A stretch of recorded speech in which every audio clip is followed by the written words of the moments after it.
Let's go to the UK, where they're trying to crack down on extremism. As we know, there's been all sorts of pro-Palestinian protests right around the world, but especially in London. Anti-Semitism is rife, and so British Prime Minister Rishi Sunak gave a speech over the weekend saying that they need to do everything they can to crack down on, quote-unquote, extremism. Have a listen to what he said.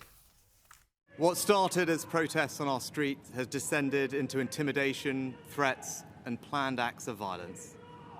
Jewish children fearful to wear their school uniform lest it reveal their identity. Muslim women abused in the street for the actions of a terrorist group they have no connection with. Now our democracy itself is a target. To that end, this month the government will implement a new, robust framework for how it deals with this issue, to ensure that we are dealing with the root causes of this problem, and that no extremist organisations or individuals are being lent legitimacy by their actions and interactions with central government. Now, just for some context, when he said democracy is under threat, he wasn't being dramatic. With British MPs voting on things like ceasefires in Gaza, at least 3 female MPs have had to be provided with bodyguards after they received death threats if they didn't vote a particular way. And in fact, during the vote, have a look at this vision. This is Big Ben and the British Parliament. Someone projected onto Big Ben and the Parliament pro-Palestinian words. I'm not sure if you can quite make it out there, but it says, "From the river to the sea." Police were unable to track down who was doing it and weren't even sure whether it was illegal to do that or not, despite the fact it's a vile anti-Semitic trope that's being broadcast onto the British Parliament itself. And so Rishi Sunak has got a fair bit to worry about. Currently, extremism is defined as vocal or active opposition to fundamental British values. What Rishi Sunak is proposing is that they would say it's not just opposition to values, it's anything that undermines those values.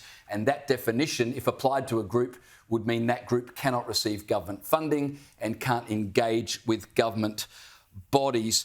What's interesting about this, though, Caleb, is that it's still a bit vague for my liking. He says extremism, and did you note that he gave an example of these anti-Semitic pro-Palestinian rallies, but then he was very sure to mention some Muslim women who apparently were abused in the street as well. And that may well have been true, but we all know that's not the big problem in the West right now. Yes. That's not where the threats are coming from.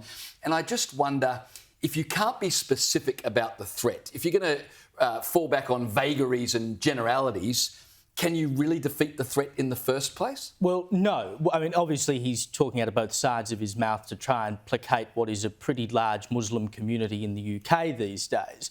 And this sort of all culminated of what triggered all of this in the end was the fact that a far-left candidate by the name of George Galloway won a by-election in the UK over the weekend, and he basically ran on an anti-Israel agenda. That was his whole thing this time. He's been an MP before, but that was his major plank this time round. Another thing that Sunak said was, quote, "Islamist extremists and far-right groups are spreading a poison. That poison is extremism." Again, he has to say, well, we've got this group over here and we've got this group over here. Now, when he talks about far-right extremists, what he's talking about is counter-protesters who have come out in response to the protests that have been ramping up in recent weeks in the UK in support of Gaza and Hamas, etc. The operative part of the word counter-protest is counter. They wouldn't be protesting in the first place if you didn't have those demonstrations in support